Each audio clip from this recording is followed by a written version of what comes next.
Hello there! We're gathered here today to talk about a movie that's been in the back of my brain for most of my adult life. I've got to talk to somebody about it, and I've chosen you.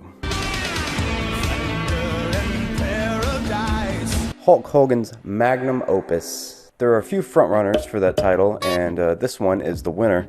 There's just something so good about how bad this movie is. The fight scenes, the general plot, and especially the acting. Doesn't work for me. Tie him up. It's time to feed the sharks. So we're just going to talk about the first movie today, which, as far as I know, is the first thing filmed in the Thunder in Paradise cinematic universe, hereby known as the TPCU, because this is really just the first 2 episodes of the TV show put together. And honestly, the research on the TPCU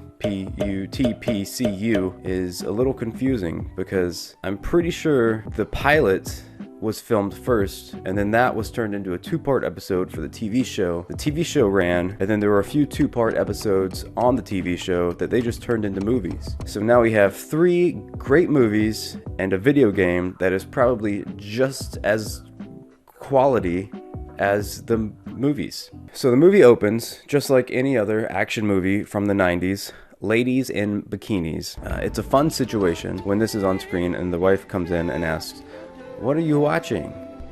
And what are you going to say? Are you going to admit you're watching a Hulk Hogan movie in front of your very own wife? No. That's just as bad as anything she thinks you might be doing. But regardless, that's not the part that gets me going.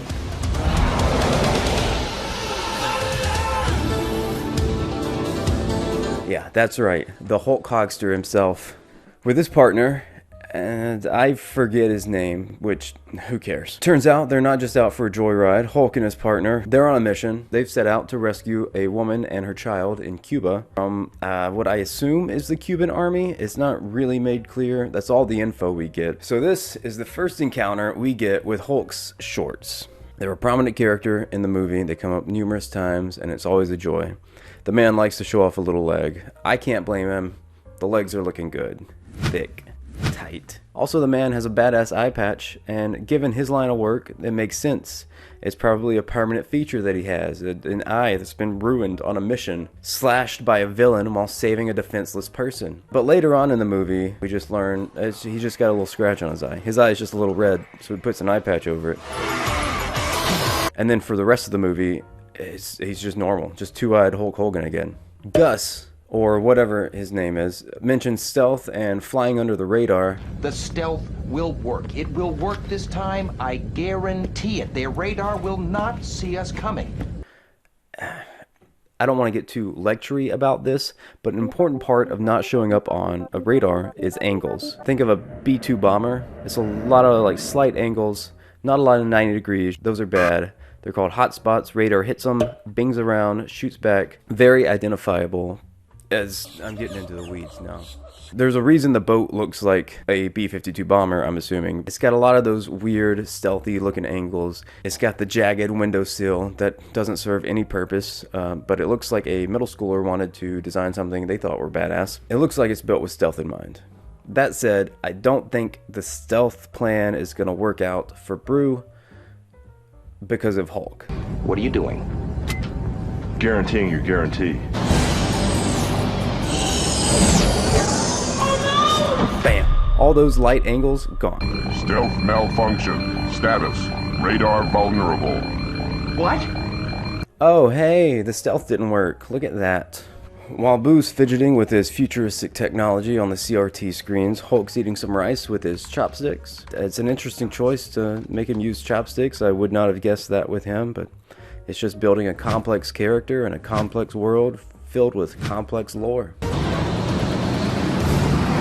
So they turn the corner, and the Cuban army, or the militia, or whomever they are, see them, and they rush into defensive positions.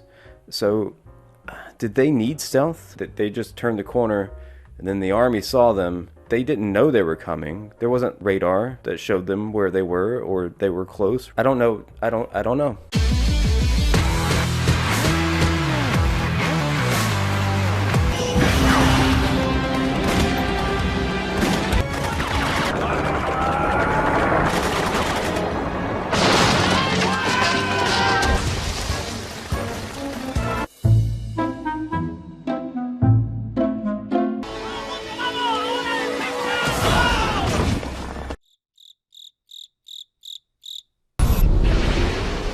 lot of shenanigans happen. The rescue mission goes off flawlessly. Our heroes return with the lady and the child, successfully rescuing them from something and bringing them to the land of plenty, Florida. So now that we've gone on that journey, forget it. Nothing that ever happened is ever going to be talked about again by anybody in the movie. It's just to showcase the boat and the boys and what they do. Now that we've got some character development and some plot points to move the story along, the movie's going to start now.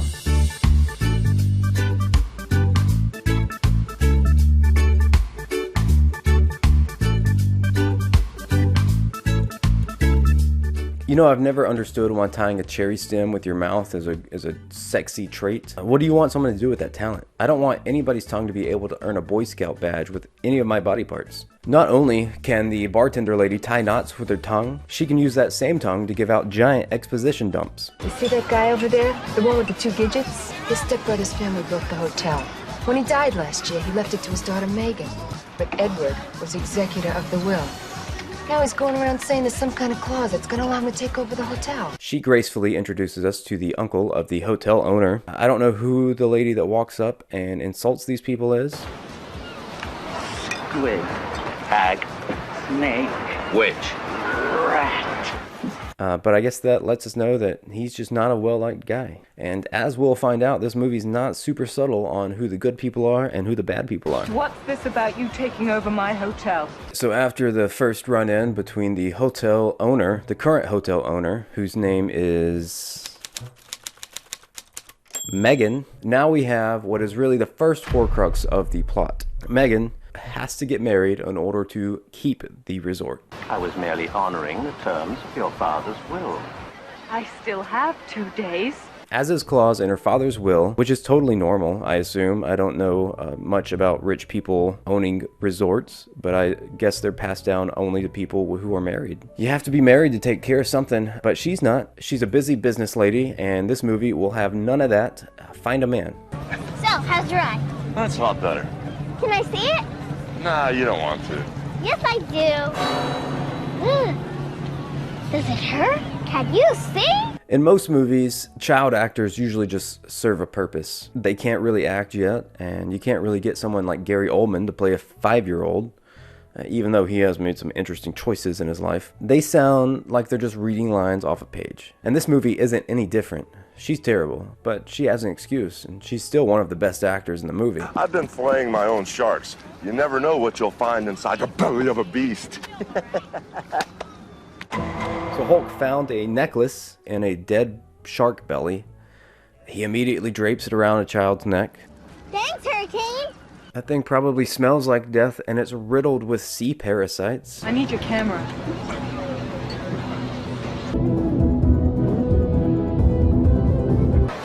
R.J. Spencer, you are the most reckless, irresponsible, juvenile delinquent of a man I have ever met in my entire life. I've got to say, in this point, I am on Megan's side. He takes a little girl parasailing without her parents' permission. Jessica, please go and wait for me inside. Where did you get that necklace? From Spen. It's brass. It was inside of a shark. Don't worry, it was dead. This kid's parasailing. She's covered in fish guts, and she's with Hulk Hogan, so she's definitely in danger. They made their decision. The Navy. They gave the contract to a company with a similar prototype. What? So, as sad, shirtless Hulk Hogan has just explained, we now have the second plot Horcrux. These two confirmed bachelor buddies just learned that the government decided not to buy the patent on Thunder, so they can't afford to keep their boat. They need a lot of money, and quickly. Those boots are a statement piece. I guess if he has to cover up those beautiful all-beef hot dog legs, it's gonna be in style. I think I'm finally punched out, bro. Punched out? Punched out, bro.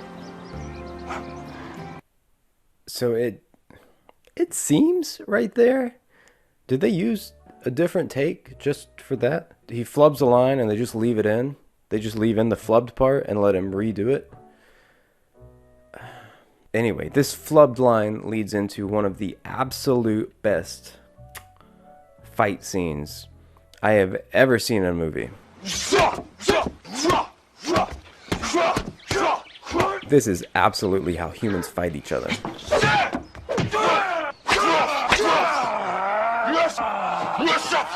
You tense every muscle in your body, and then you scream, and then you try to throw punches. God, you're hurt. It honestly looks like they're about to pass out from tensing and flexing before they even throw a punch. Then Boo just yeets himself into a lake to cool down. Don't do it, Brew. Oh, you bet I'm gonna do it. Don't get me fired up. I'm all tired. Get you all fired up? You all tired, man? What is their relationship? Have I just not had friends this close before? Is this normal behavior between friends, actual friends? Attraction may be a spectrum, but I don't think these two are hanging around in the middle of the spectrum. How far behind on your bank loan are you? Why would you put up the money for my loan? Those boots are a statement piece. And he always seems to be talking about his boat when he's wearing those boots. Those are his boat-talking boots. I might be willing to put up that amount. If? You have to marry me. I'll let you know. When?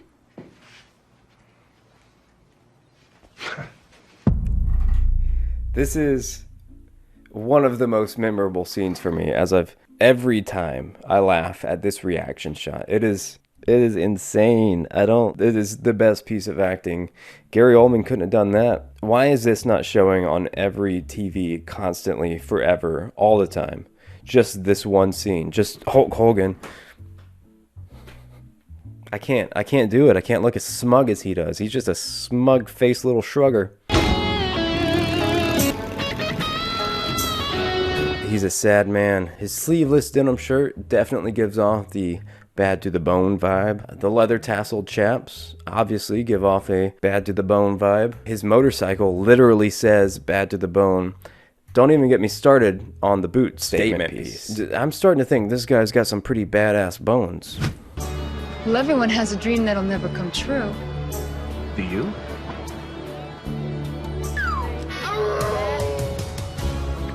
Tell me your dream, and I'll tell you my dream.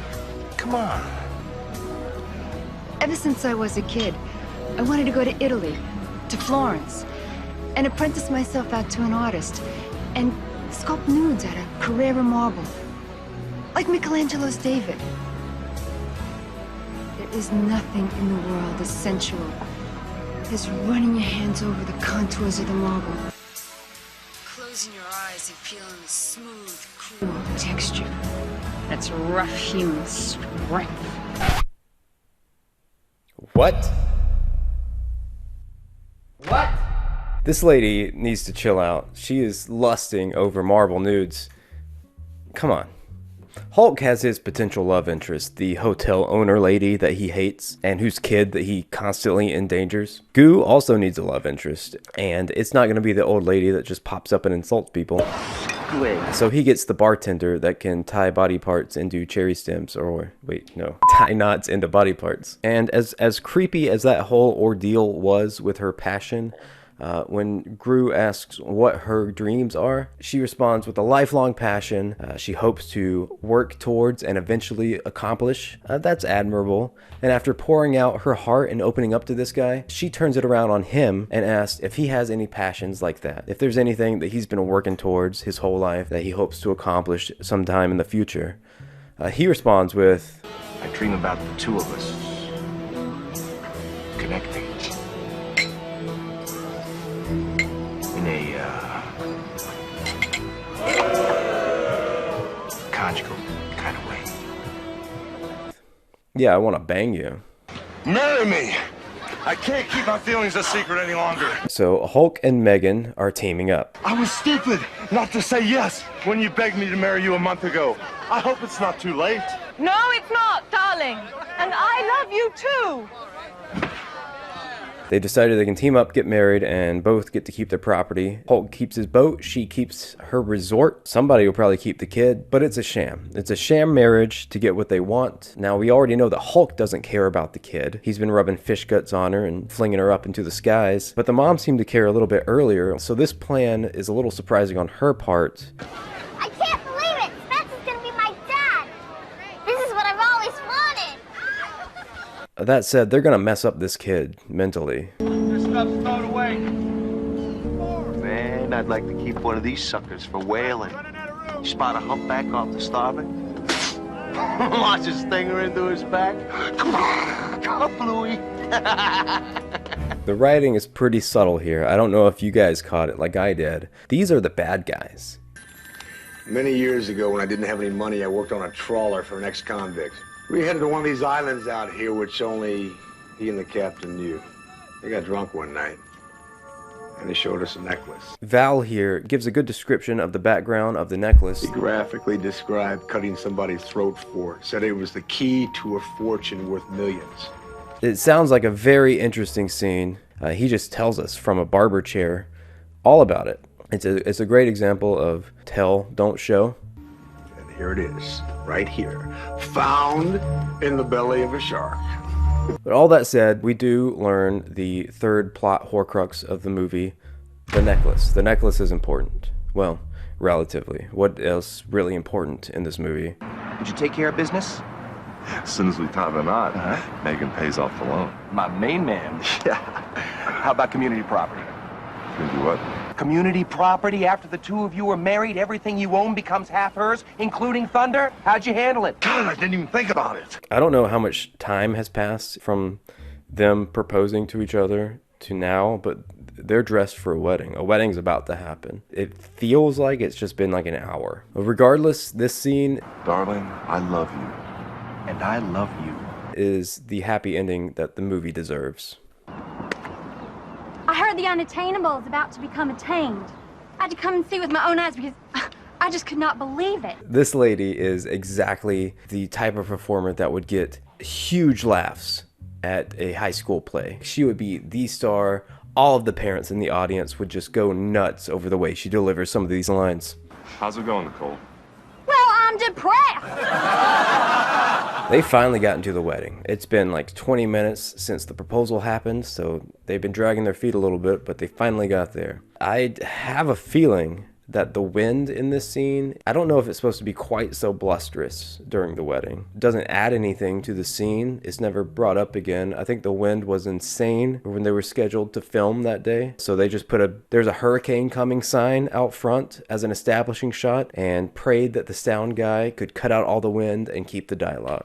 This marriage is a deception and a fraud. It's based on commercial enterprise, not love. Finish the ceremony? I don't understand why there's tension in this scene. It's not like saying I do is actually going to make you married. They're probably already legally married by this time. This is just a ceremony. Being married is signing documents. You don't have to have the ceremony to do this. So they're like rushing it along. Like, all right, say the lines, preacher man. But that's not going to stop anything. I don't know why there shouldn't be tension here. But at least we get to see some of these groomsmen sporting some high fashion.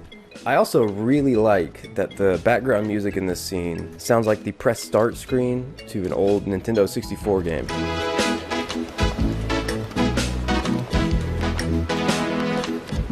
Who's your little friend, honey? What can you tell this little girl about her necklace? Well, we're gonna have to get a closer look. Afraid it's not worth very much, but I'll give you $20 for it. That means it's worth a lot more. Okay, $100 for it. No, thanks. My dad gave it to me, so I'd never sell it. Bye-bye. I stand by what I said earlier. This girl is not only adorable, she might be the best actor in this movie. It might actually be Gary Oldman. So the bad guy tries to steal the necklace from the daughter. My necklace! Jess, what's wrong? They stole my necklace! Stay here. Runs away from it, breaks it, it scatters everywhere, which lets Hulk know that it has some significance to the plot. Turns out it's a map. It's just broken up into little cube-shaped beads, but you put them together in the right order. It's just a puzzle that turns into a map. But this is a Dark Souls type puzzle because the beads have they're just flat lines on the edge. They don't fit together at all. And some of them, they're just blank. They're blank pieces with no edges, multiple blank pieces that you would have no way of knowing where they would go in the puzzle. So keep that in mind for later because I have issue with it. I take issue with this movie. I can't believe some parts of this movie. And here's the topper. The Gimpster was murdered in the prison's crafts shop after making a necklace out of bullet casings. That necklace was never found. So maybe Gimpy stashed his loot on one of these islands. Bingo. But there's no X marks a spot. Yes, there is. So it's revealed that the opposite side of the puzzle is the actual map. The side that they were putting together was a map to a different place that's irrelevant to the story. I have 2 issues with this. Issue number 1, when they're putting the pieces together on the table, they would have noticed that each side has lines on it. So how would they know to put down the correct side to match everything? Because they just picked them up off the beach. It's not like there's a side A and a side B labeled on the beads. They don't know. Issue number 2, the blank pieces. There are blank pieces with straight edges just like every other piece on there, but they're blank. So how do you know where they're gonna go? I guess you could just estimate, oh, there are no lines going to this piece, but if it affects the blind side of the puzzle that you didn't know you were creating, how are those pieces in the right place? Because there are blank pieces on that side too that I don't think correspond to the blank sides on the other side. So how are they in the right place? I feel like I'm going insane. Also, issue 3, so I have 3 issues with this now. It's played out as like a reveal that there's a map on the other side, but they were putting the puzzle together. They know that there were lines on the other side. Why didn't they just check? They touched the beads. They were putting them together. This shouldn't be a revelation. They should have known. I said no. I said yes. I said no. Absolutely, I am coming. They have the bead puzzle treasure map. So these guys are going bead puzzle treasure hunting. Also, Megan's going because she owns half the boat now. It's not fair. It was my necklace. Hon, life ain't about what's fair. It's about who wields the power. I gave this girl a hard time because she had this strange infatuation with clay, but she's on the beach right now working towards her dream. She's out there sculpting heads, and I'm proud of her. She's refining her skills. You can't be mad at that. But as the girl and the bartender lady are sculpting heads on the beach, Great Value Andre the Giant shows up and says they're kidnapped now. And since they're kidnapped, the bad guys learn about the bead puzzle treasure hunt, and they go off to find it as well. It is over there. No, I'm telling you. It's around here. After a lot of useless bickering that does nothing for the story, Hulk climbs a tree and finds the eggs. And let me tell you, the triumphant scene of him when he finds it is perfect.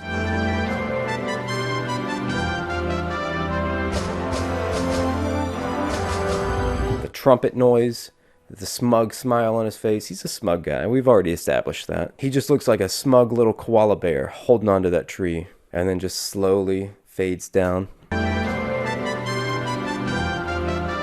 So they open the X and it's just covering up a cave hole. They find the cave. Megan goes down, falls into a spirit Halloween aisle, and that's when they lay their eyes on the treasure.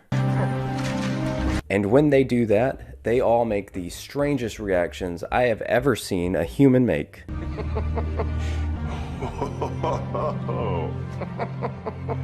I guess it's joy. It's hard to pinpoint the emotion they're trying to convey. This is the first time I've ever watched a show or a movie and just been able to specifically pinpoint the time when the actor has no idea how to convey the emotion that they're trying to convey. But this is it. As soon as they find the treasure, which turns out is some more spirit Halloween props, the baddies catch up with them. They fire some warning shots, which is a trope I've never really understood. I can't imagine the henchmen are that in tune with the main baddie guy. You don't want to steal our boat. Is that right? Shoot the woman. Okay, all right. And they don't. How did you know it was just a threat? How did you know not to actually shoot her? And what if he said that and then somebody just shoots her and kills her? It's like they all have telepathy. I refuse to suspend my disbelief this much for the movie. Here's another thing that I don't believe about it. I need realism in this movie. Alright, so they give the baddies the treasure. The baddies then seal the cave with the humongous, giant, heavy boulder that rocks a little bit when they push off of it to stand up. And they try to steal Thunder. Enter proper identification code now. 20 seconds, so what's it gonna do, kick us off? But then they get shocked, and they get shocked just like everybody else always does in the 90s. Electricity just hit different back then.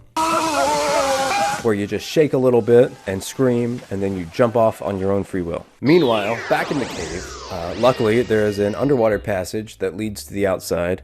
And let me tell you, if you enjoyed Hulk's pants in the earlier scenes, the little short shorts that showed the hot dog legs, you're in for a big, meaty treat. We get extended scenes of Hulk in his natural habitat, angelically floating through the underwater heavens like a silken-haired angel.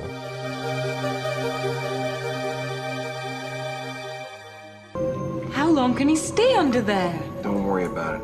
Seriously though, it's like 5 minutes long. He's been underwater for like 5 minutes. He should be dead, but he's not. He returns and they all get out. But wait, Megan passes out underwater. This is gonna be treacherous. They're gonna have to pull her around. She's gonna die in an underwater cave.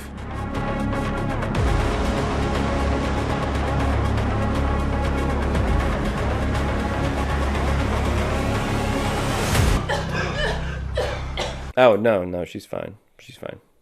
They sneak aboard the boat that's tethered to the baddie's boat now. Hulk fixes his mascara, and we get a stealth scene that makes every other scene in the movie look perfectly executed. Hulk takes the men out one by one, and the best by far is when he just crouches in front of a door frame, and like Looney Tunes rules, if he's out of frame, then nobody else can see him, and he just pops up and takes the guy out.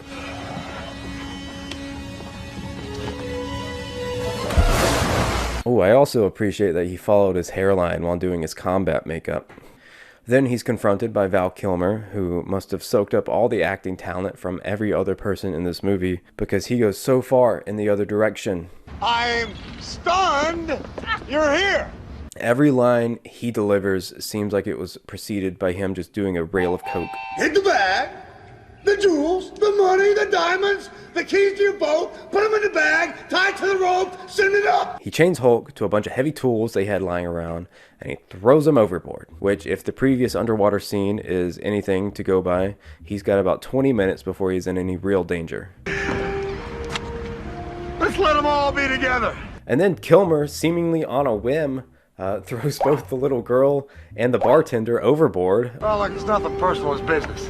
Yeah, I don't know. That seems a little personal to me. So Snoo sees all this happen. He goes to save them, but Hulk David Blaine's his way out of the chains right before the partner shows up with the air tanks. A nice little thing about this scene is when the partner goes to save the bartender, he gives her his little breathing device so she can breathe as he swims up to the surface. But when Hulk saves the kid, he just keeps it. She'll be fine. She's made it this far. Safely back in the boat, they hit the motors and break the tether. Get ready. We're busting loose.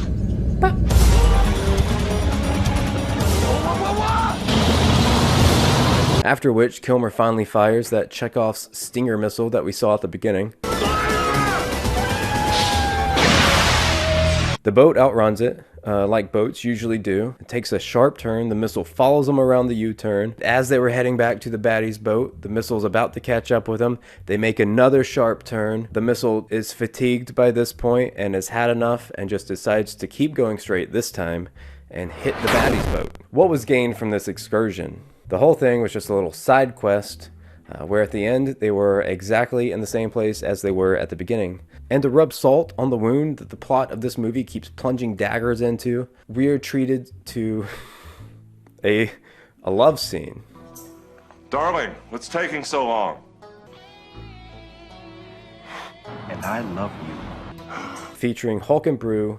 Oh, no, sorry, just Megan. Hulk and Megan. This is the last scene in the movie, and there are so many things wrong with it. Technically, acting-wise, morally. Why are they faking this? They know that there's a camera set up in the room, but why are they faking it so badly? Do they know what this is supposed to look like? They discovered your device. They know. My devices have never been discovered. I said fake it, not make it. Move your hand. And the other creep watching is absolutely convinced of the acting. This is what it looks like. Darling, I love you, and I'm so glad we're finally married. Acting. That's no act. Look at this couple, they're in love. Anyway, as the cherry on top, I leave you with the actual scene right before the credits roll.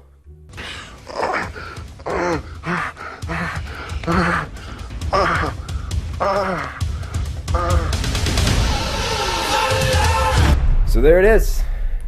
You can't unsee that. Let's recap the major plot points in the movie. Hulk and his partner build a boat they can afford. Megan needs a man or she loses the hotel. They hatch a plan for a windy sham wedding. They find a necklace that leads them on a treasure hunt, a treasure that some bad guys are also after. They find it, they lose it, they're almost killed, they destroy the treasure, and then they go back home. And then Hulk makes really weird noises to convince an old man watching him that he does actually like women. The end. After laying it out like that, it is fairly obvious that this was originally a TV show and that these are 2 episodes combined into one movie. I say it is great at what it is. It's a bad movie. It's fairly well made. It's not so bad that it's boring. It's not trying to be a bad movie. It's a well-made movie with horrible acting, and it's just obviously a cash grab to make money off of Hulk's big 1990s wrestling fame. And I'm here for it. If you're still watching after all this time, do not subscribe to this video. Do not like this video. I don't want to be associated with anybody that would spend their time watching something like this. So please leave. I hope you enjoyed it. Thank you for listening to me talk to you about this insane dumpster fire of a glorious movie. Bye.